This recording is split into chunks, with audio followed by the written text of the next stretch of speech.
Assalamualaikum warahmatullahi wabarakatuh.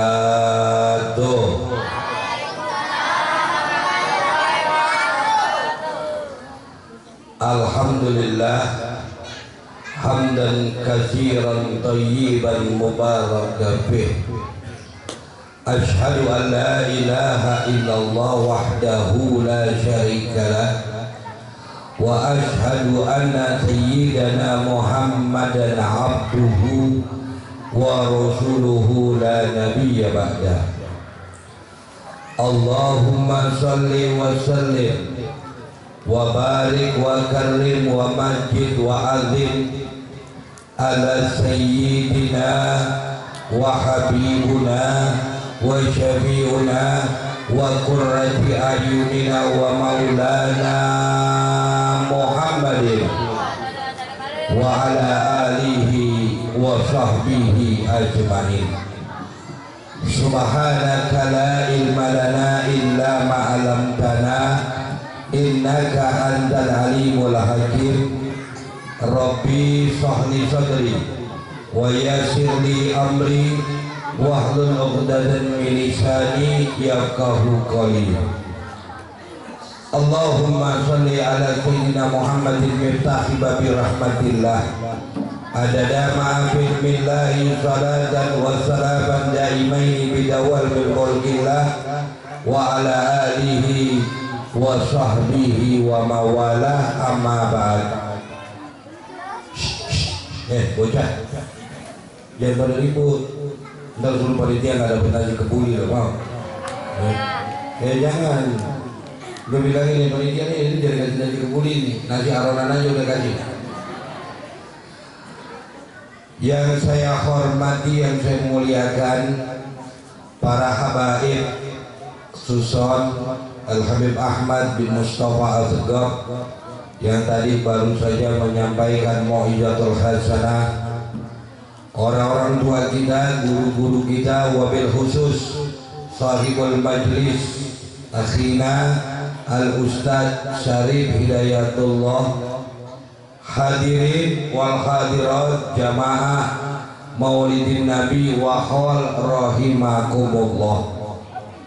Puji syukur sama-sama kita panjatkan kehadirat Allah Ta'ala yang mana dengan izin dan rahmatnya kita dikumpulkan di tempat yang berkah ini dalam rangka peringatan hari kelahiran Nabi Muhammad Sallallahu Alaihi Wasallam, sekaligus hol daripada orang tua guru kita Ustadz Syarif Hidayatullah, yaitu Bapak Muhayyan bin Bapak Muhammad dan istrinya.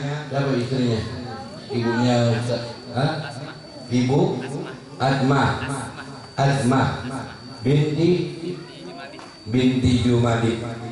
Mudah-mudahan insya Allah duduknya kita, ngumpulnya kita, bacaan kita dari awal hingga akhir menjadi asbab Allah Subhanahu wa Ta'ala melimpahkan rahmat dan anugerah, dan dijadikan kuburnya orang tua daripada Ustadz Syarif Hidayatullah, Bapak Muhayyan bin Bapak Muhammad dan Ibu Azma, Allah jadikan kuburnya raudhah min riyadil jannah. Dan semoga asbab kita ngumpul di tempat ini tidak keluar dari tempat yang mulia ini melainkan Allah Ta'ala ampuni dosa-dosa kita. Tidak keluar dari tempat ini melainkan Allah Ta'ala kabulkan hajat-hajat kita. Orang-orang tua kita yang telah pulang ke rahmatullah, semoga malam hari ini Allah Ta'ala cucurkan kuburnya dengan rahmat hingga Allah jadikan kuburnya raudhah min riyadil jannah. Salawat dan salam semoga selalu Allah limpah serta curahkan kehariban junjungan kita Nabi Muhammad Sallallahu Alaihi Wasallam beserta para keluarga, sahabat, umatnya yang istiqomah dalam melaksanakan sunnah-sunnahnya hingga akhir zaman nanti. Ma'asyiral muslimin wal muslimat rahimakumullah. Sebelumnya saya memohon maaf kepada para orang-orang tua yang hadir tempat ini, kalau saya memberikan moizo dalam keadaan duduk, ya kan. Kalau menurut usia saya masih muda Pak, usia saya masih muda ya, masih 33, jalan dan 2 bulan lagi lah, ya kan. Cuma yang namanya kaki penyakit mah kagak kenal umur. Ada umurnya yang muda, uratnya udah pada asam, kolesterol, darah udah pada tinggi, udah macam-macam, udah sekarang penyakit, udah macam-macam. Bukan karena apa-apa, ini karena dari kesalahan dan dosa yang kita lakukan selama kita hidup di dunia. Hadirin wal hadirat jamaah rahimakumullah, telah banyak yang disampaikan oleh guru kita, penceramah kita Al-Habib Muhammad Al-Habib Ahmad bin Mustafa Al-Segaf tentang keistimewaan, keistimewaan keagungan Nabi Muhammad dan juga yang bisa menyenangkan hati Nabi Muhammad. Ada sesuatu yang dapat menyenangkan hati Nabi Muhammad. Banyak cara untuk menyenangkan hati dari Nabi Muhammad Sallallahu Alaihi Wasallam. Bu, jangan main handphone mulu, ngapa? Banyak cara buat kita menyenangkan dari hati Nabi Muhammad. Salah satu anjuran, bahkan peringatan keras dari Allah dan Rasulnya adalah bagaimana kita bisa menyenangkan hati daripada Nabi Muhammad. Di antaranya adalah birrul walidain. Bu, apa birrul walidain? Hah? Birrul walidain apaan? Berbakti sama orang tua kita. Ada 3 keberkahan. Ada 3 keberkahan yang mana keberkahan ini akan Allah Ta'ala cabut dari diri seseorang. Berkah itu apa sih berkah? Kata ulama, al-barakah iya ziyadatul khair fil khair. Sesuatu yang baik bertambah baik. Punya anak berkah, anaknya yang gak bisa ngaji jadi bisa ngaji, itu anak berkah. Punya rezeki berkah, rezekinya berkah, biar kata sedikit rezeki berkah, diatur kemana aja enak. Diatur buat belanja ke bininya ada, diatur buat sekolah bayaran sekolah anaknya, beli buku anaknya, beli sepatu, beli kaos, beli seragam, beli tas dan lain-lain ada. Berkah ilmu biar kata sedikit, berkah panjang. Berkah apa lagi? Berkah umur. Umur udah ditetapin sama Allah Ta'ala, tapi karena berkah umurnya dimanfaatkan buat ibadah sama Allah Subhanahu wa Ta'ala. Ada yang Allah Ta'ala angkat, di antara beberapa yang Allah Ta'ala angkat, di antaranya ada 3 yang mana Allah Ta'ala angkat keberkahan dari diri seseorang. Mudah-mudahan yang 3 ini tidak termasuk kita semuanya nih. Pertama, orang yang Allah Ta'ala angkat keberkahan adalah wa'akulul haram. Orang yang makan makanan haram,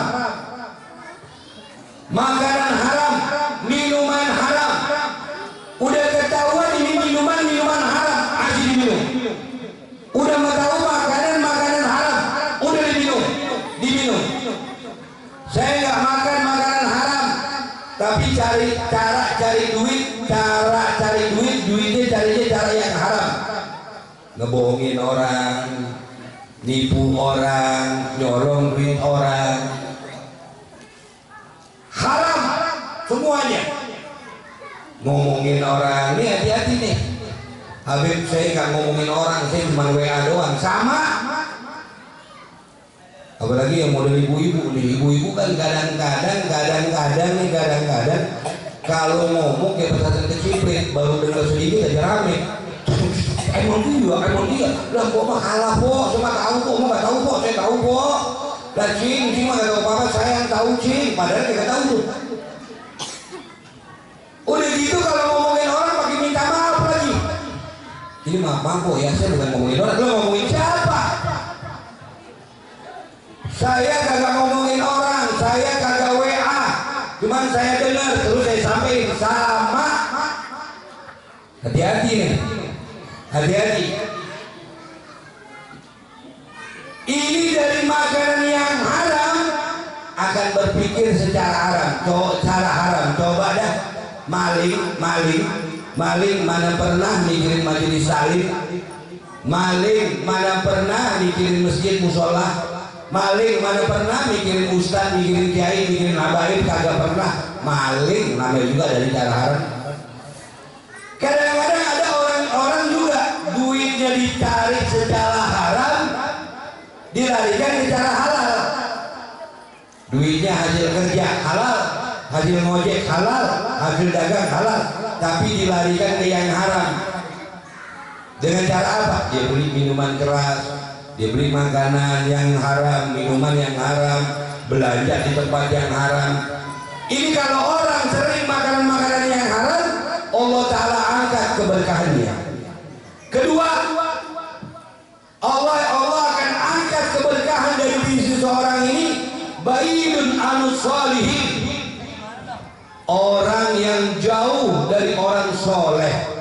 Bahkan bukan orang soleh saja, dia menjauh dari orang soleh. Dia gak demen sama orang soleh, dia gak demen sama ulama, dia gak demen orang alim yang soleh, dia gak demen. Orang kalau udah kagak demen sama orang-orang soleh, gak demen, maka jauh dari rahmat Allah. Sedangkan kita, kata ulama, menyebut nama orang-orang soleh, zikir aulia tanzuru rahmah. Siapa orang yang menyebut para aulia Allah, zikir salihin tanzuru rahmah. Siapa orang yang menyebut orang-orang soleh, itu turun rahmat. Itu baru menyebutnya. Bagaimana kalau kita dekat sama orang soleh? Bagaimana kita merapat sama orang soleh? Bagaimana kalau orang soleh itu guru kita? Guru kita deketin orang-orang soleh. Orang yang benci, yang jauh dari orang soleh, pertama nggak akan mendapatkan doa dari orang-orang soleh. Sedangkan kita doa ini perlu kita kemana-mana aja minta doa buat kita, buat anak kita, buat suami kita, buat istri kita. Tapi kalau jauh dari orang-orang soleh, jangan harap ada keberkahan. Nah, yang ketiga, berkenaan dengan acara ini Maulid dan Khol, adalah orang yang diangkat keberkahan nama Allah Ta'ala adalah hububi walidaih, orang yang durhaka kepada kedua orang tuanya. Bu, Pak, kita semua termasuk saya ini punya orang tua. Kita ini yang hadir semua ini anak, kita punya orang tua. Tanya di diri kita masing-masing, lebih banyak mana nyenengin apa nyusahin orang tua kita? Lebih banyak membahagiakan orang tua kita apa nyakitin hati orang tua kita? Tanya. Orang yang durhaka sama orang tuanya, meskipun duitnya banyak, hartanya melimpah, jabatannya tinggi, dihormati sama orang, tapi kalau dia tidak berbakti sama orang tua, hartanya tidak ada harganya. Rumahnya segitu bagusnya, segitu bagusnya, gedungnya, tidak akan menemukan keberkahan. Nih orang tua, kedua tangan orang tua nih ada keberkahan. Kedua tangan orang tua, apalagi seorang ibu yang nyusuin, yang melahirkan darah rahim yang keluar buat ngelahirin kita.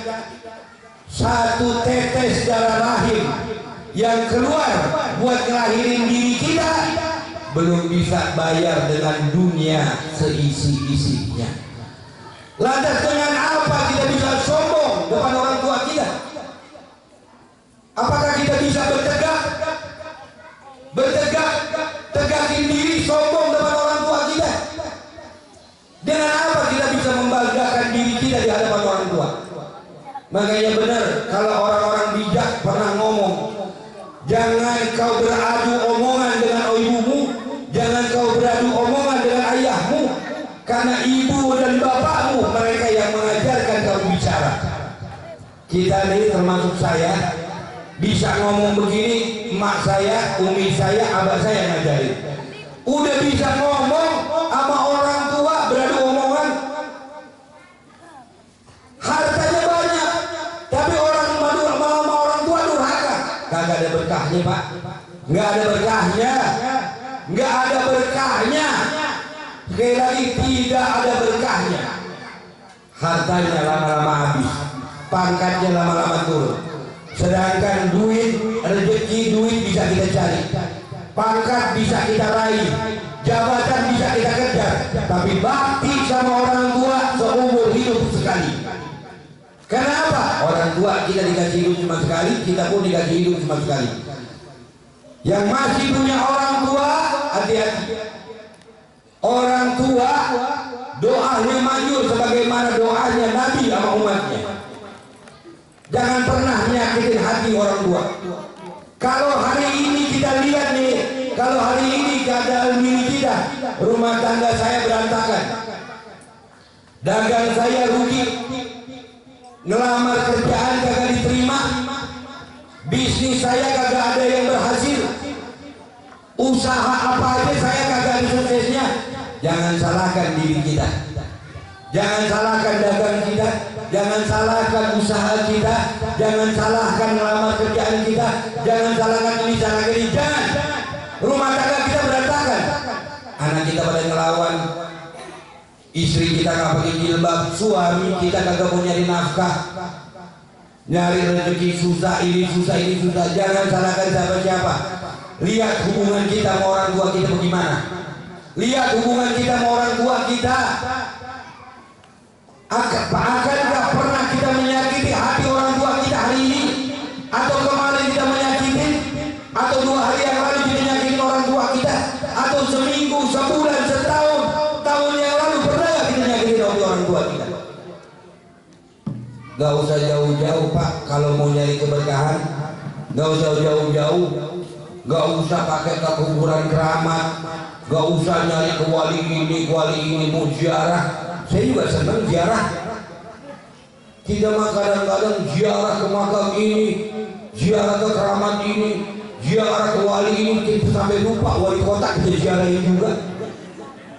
Tapi kita lupa di rumah kita ada keramat yang pangkatnya lebih tinggi daripada wali, pangkatnya lebih mulia daripada wali. Siapa? Ibu bapak kita. Ibu bapak kita tuh yang melahirkan kita, ibu kita nih yang melahirkan kita, dalam bahasa Quran bilang wahnan ala wahnin, berat diantara yang berat. Tuh ibu-ibu tuh yang ngelahirin kita tuh, ibu-ibu tanya dah kalau lagi buntingin kita, lagi hamil, kemana-mana susah, tidur udah mulai susah, tidur celentang, begah, balik ke kanan, miring ke kanan, begah, miring ke kiri, begitu juga. Mau tengkurap takut pecah, bingung tidurnya. Apalagi kalau udah mulai mau proses ngelahirin. Tuh ibu-ibu tanya tuh yang punya anak tuh ibu ya, itu mau ngelahirin, ya Allah nih. Kalau yang udah berumah tangga, kalau orang tuanya udah meninggal, yang udah berumah tangga, kalau mau ngelihat betapa susahnya emak kita ngelahirin kita, lihat bini kita ketika melahirkan anak kita bagaimana tuh. Mau ngelahirin kita tuh, emak kita mau ngelahirin kita taruhan hidup sama mati. Kalau umpamanya Allah Ta'ala suruh bilang, Bu, ini 2 taruhan, antara engkau yang mati atau anakmu yang mati. Emak kita pasti ngomong, ya Allah, jangan kau ambil anakku, cukup aku yang kau ambil. Ambil begitu emak kita tuh. Kalau mau ngelahirin, dia mau ngelahirin kita, emak kita nih mau ngelahirin emak kita, itu haus nggak terkira, lapar tidak terkira, Orang kalau mau ngelahirin bukan cerita lagi, jijeritan. Tahu jijeritan? Kalau jijeritan aja mah gak seru. Jijeritan, ya Allah, astagfirullah, jijeritan itu. Jijeritan, kak, suaranya gede. Bapak kita pusing ngelihat istri emak kita tuh lagi mau ngelahirin, kita pusing. Mundar mandir, mundar mandir, mundar mandir. Bapak kita mundar mandir, kami masih sempat rokok aja mundar mandir, pusing.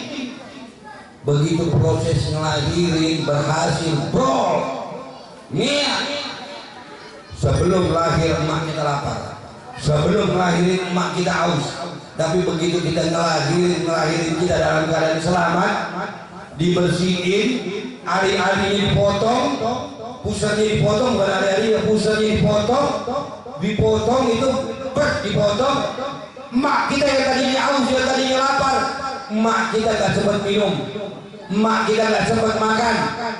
Kita dulu masih kecil diambil, bawa ke sini anak saya mau netein. Betul apa benar ya omongan? Ditetein, kita masih kecil. Dengan apa kita bisa membalas orang tua kita? Kalau nggak percaya, lihat, cari dalil dari Quran 114 ayat 30 juz 6.600 ayat itu 114 surah. Cari dalil yang memperbenarkan kita boleh durhaka sama orang tua. Cari dalil. Gak ada yang mengajarkan satu dalil pun. Gak ada satu yang mengajarkan satu dalil pun seorang anak boleh durhaka kepada orang tuanya.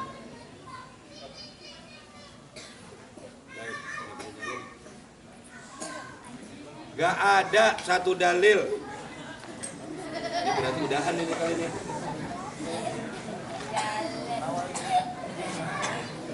Oke.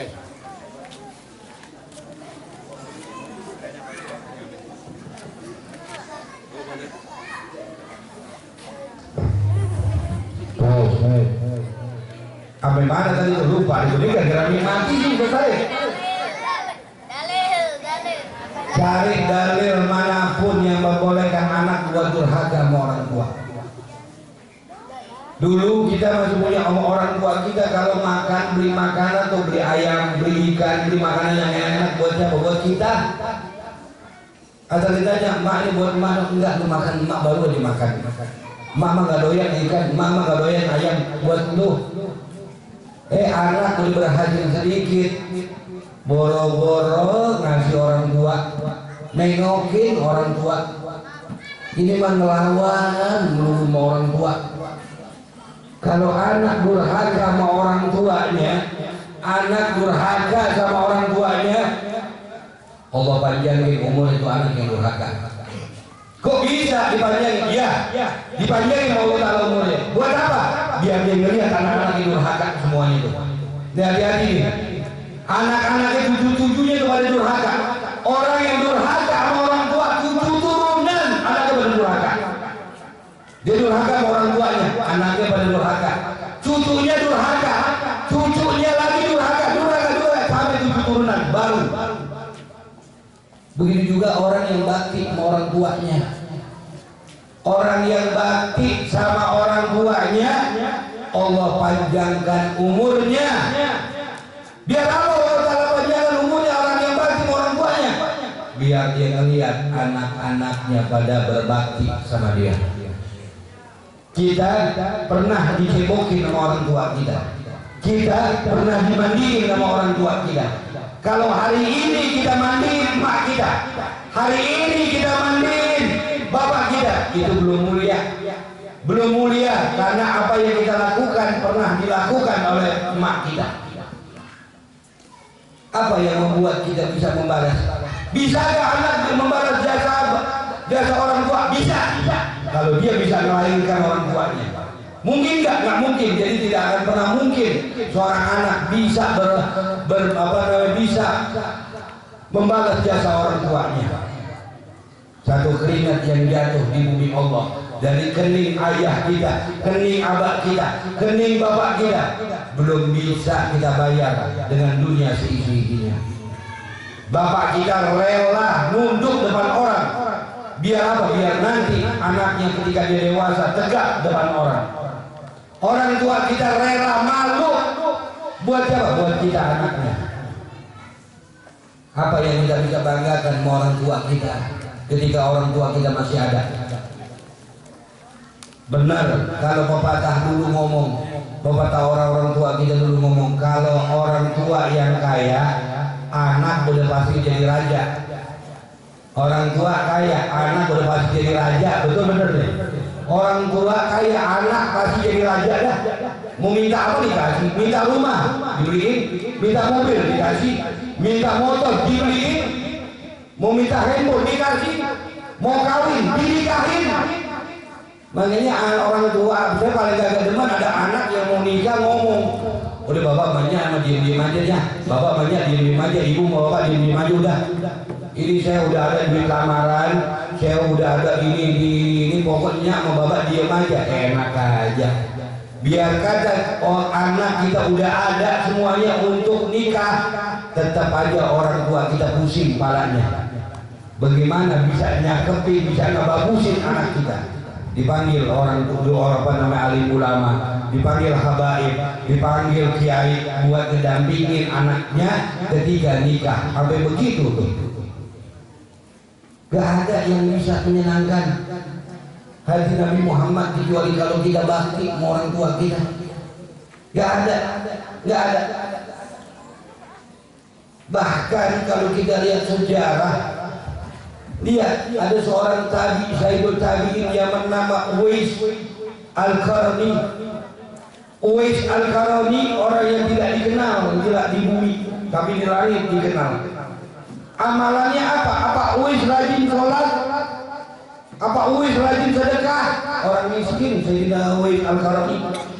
Tapi kecintaannya sama orang tuanya sampai dia keingin bertemu dengan Rasul. Ketika dia keluar dari rumahnya, ibunya memandang sedih, diburungin niatnya untuk ketemu Rasul.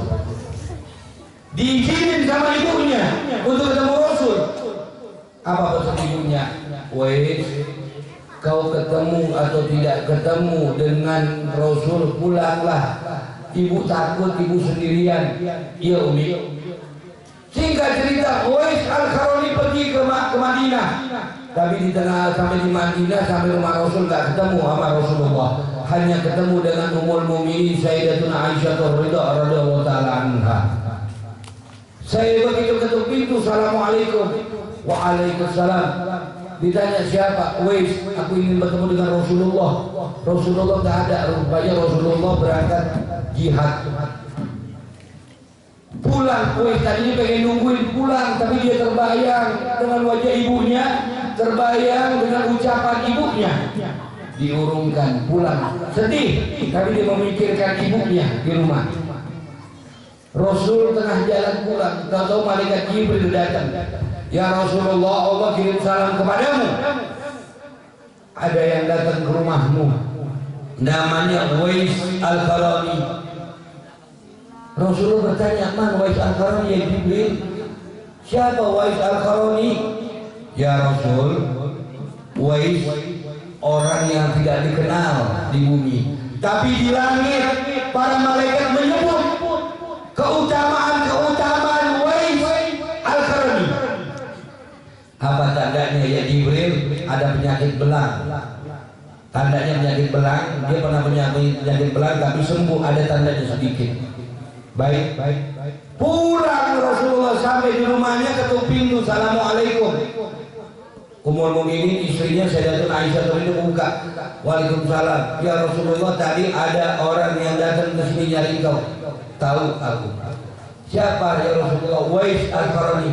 Siapa Uwais Al-Qarni? Uwais gak dikenal di bumi, tapi di langit para malaikat menyebut nama Uwais Al-Qarni. Apa amalnya sampai para malaikat menyebut namanya? Berbakti kepada ibunya. Cuman itu amalnya. Kita belum jadi wali, kita belum jadi orang kaya, kita belum jadi orang terkenal. Udah kurang ajar sama orang tua. Udah kurang ajar. Orang tua kaya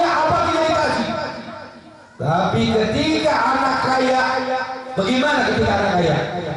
Orang tua sering jadi pembantu, orang tua sering jadi tukang cuci, emak kita, bapak kita sering cuciin motor, mobil kita. Kurang ajar itu anak. Belum bisa kita mengucapkan terima kasih tentang pakaian yang dicuci dari kecil. Belum bisa kita mengucapkan terima kasih kepada makanan yang emak kita masakin dari mulai pagi, siang, malam. Belum bisa kita ngomong terima kasih kepada bapak kita yang telah menjadikan nafkah buat kita. Dalil apa yang membuat kita bisa kurang ajar sama orang tua kita? Nggak ada. Allah Ta'ala angkat doa kita kecuali kalau kita mau bakti sama orang tua kita. Yang masih punya orang tua datengin, minta maaf kalau kepengen ibadah kita diterima sama Allah Ta'ala. Rasul memberikan syafaat, kecuali orang yang tidak diberi syafaat sama Rasul diantaranya adalah orang yang durhaka sama orang tuanya, tidak dilepas sama Rasul dari syafaatnya. Bahkan orang yang durhaka sama orang tua tidak mendapatkan doa daripada orang-orang soleh, tidak akan mendapatkan doa dari para wali min auliyaillah. Orang yang durhaka sama orang tua, kalau orang tua minta berikan, kalau orang tua mau minta ini minta ini kasih. Jangan cuma uang, jangan cuma harta, diri kita. Kalau orang tua kita minta, berikan, karena diri kita, harta kita bukan punya kita, melainkan punya ibu bapak kita. Yang punya anak, yang punya istri, bilang sama istrinya, boleh jadi hari ini saya sayang sama kamu, boleh jadi hari ini saya cinta, tapi saya lebih cinta sama ibu saya. Kalau seorang istri yang baik, ketika suaminya memberikan uang, ngomong, bang, ini duit buat saya, iya. Emak, bapak udah dikasih belum bang? Belum bang, pegang. Abang nggak usah ngasih saya, nggak usah bang. Pentingin emak, bapak, bang. Emak sama bapak, pentingin. Karena kita perlu berkah dari mereka. Ini kadang-kadang perempuan kan begitu kita ngasih duit ke emak kita terocos saja. Jangan, kalau kepengen berkah jangan. Masak yang enak bang, ini masakan enak, kita demen. Emak bapak demen. Bang, sebelum kita makan kasih minyak ya, ngasih ke bapak, biarnya bapak seneng hatinya. Tuh yang bagus. Kapan kan Nabi bilang, biru abaukum tabirukum abnaukum, berbakti kepada ayahmu, ibumu, nanti anak-anakmu pada bakti. Kalau kita melihat anak kita kagak berbakti, jangan salahkan anak kita, salahkan diri kita. Pernah gak kita berbakti menyenangkan hati ibu bapak kita? Allah cuma perintahkan apa? Wa qadara rabbuka alla ta'budu illa iyyahu wa bil walidayni ihsana. Sembahlah aku, jangan mempersusukan aku terhadap kedua orang tuamu. Menyenangkan hatinya, bukan membalas. Jangan coba-coba kalau kita durhaka sama orang tua, Allah angkat keberkahan dari diri kita. Kalau keberkahan sudah diangkat, niscaya kita tidak akan menemukan yang namanya keberkahan hidup kita. Harta kita tidak berharga, uang kita tidak berharga, rumah besar tidak berharga, semua yang ada di tubuh kita tidak ada berharga karena kita durhaka sama orang tua kita. Mudah-mudahan di acara Maulid Nabi Shallallahu Alaihi Wasallam, di samping kita membacakan Maulid, jangan lupa kita berbakti. Ini adalah satu cara kita untuk menyenangkan hati Nabi Muhammad Shallallahu Alaihi Wasallam. Mudah-mudahan kita yang kumpul di tempat ini tidak keluar dari tempat ini, melainkan Allah Taala catat kita semua menjadi anak yang bakti, anak yang soleh dan solehah, dan Allah Taala jadikan keturunan kita keturunan yang soleh dan solehah, khususnya guru kita Ustaz Salih Hidayatullah. Semoga Allah Ta'ala jadikan anak yang berbakti, anak yang soleh, dan keturunannya juga Allah jadikan keturunan yang soleh dan solehah. Dan semoga orang tua kita yang telah pulang ke rahmatullah, Allah Ta'ala jadikan kuburnya raudhah min riyadil jannah. Orang tua kita yang masih ada, dua-duanya atau salah satu dari mereka yang masih ada, semoga Allah Ta'ala sehatkan badannya, Allah jaga kesehatannya, Allah panjangkan umurnya dalam taat, agar kita bisa menyenangkan, berbakti kepada orang tua kita, dan semoga kita tidak kumpul dari tempat ini, tidak keluar dari tempat ini, melainkan Allah Ta'ala kabulkan hajat-hajat kita. Allah berikan ke Allah panjangkan umur kita, Allah sehatkan badan kita, Allah berikan kita rezeki yang halal, yang berkah, yang banyak untuk berziarah ke makam Nabi kita Muhammad sallallahu alaihi wasallam, melaksanakan ibadah haji dan umrah, dan sekaligus berziarah kepada makam Nabi Muhammad sallallahu alaihi wasallam. Allahumma adina biman hadait, wa abina biman afait, wa tawallana biman tawallait, wa barik lana bima a'tait, wa qina syarra ma qadait, fa innaka taqdi wa la yu'la 'alaik, wa innahu la yadhillu man walait, wa la ya'idzu man adait, tabaraka rabbana wa ta'ala, falakal hamdu ala ma qadait, nastaghfiruka wa atubu ilaik, wa sallallahu ala sayyidina Muhammadin nabiyil ummi wa ala alihi wa sahbihi wasallam, walhamdulillahi rabbil alamin. Hadirin wal hadirat rahimakumullah, ini saja yang bisa saya sampaikan. Tadi juga Ustaz tadi bilang kalau bisa jam 10 lewat, jadi saya korupsi nih ya. Mudah-mudahan apa yang saya sampaikan ada manfaatnya, khususnya untuk pribadi saya. Yang benar datangnya dari Allah dan Rasulnya, yang salah udah pasti dari saya.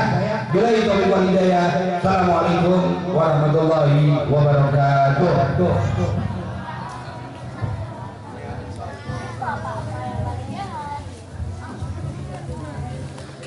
Jazakumullah khairan katsira wa jazakumullah ahsanal jaza. Kami ucapkan kepada Habibana Mahfud Al-Habib Faris Al-Habsyi yang telah memberikan mau'izatul hasanahnya kepada kita.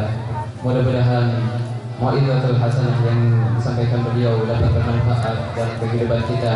Apa yang telah disampaikan beliau mudah-mudahan dapat kita aplikasikan di dalam kehidupan kita sehari-hari, dan dapat mendekatkan diri kita kepada Allah Subhanahu wa taala dan baginda Nabi Muhammad sallallahu alaihi wasallam.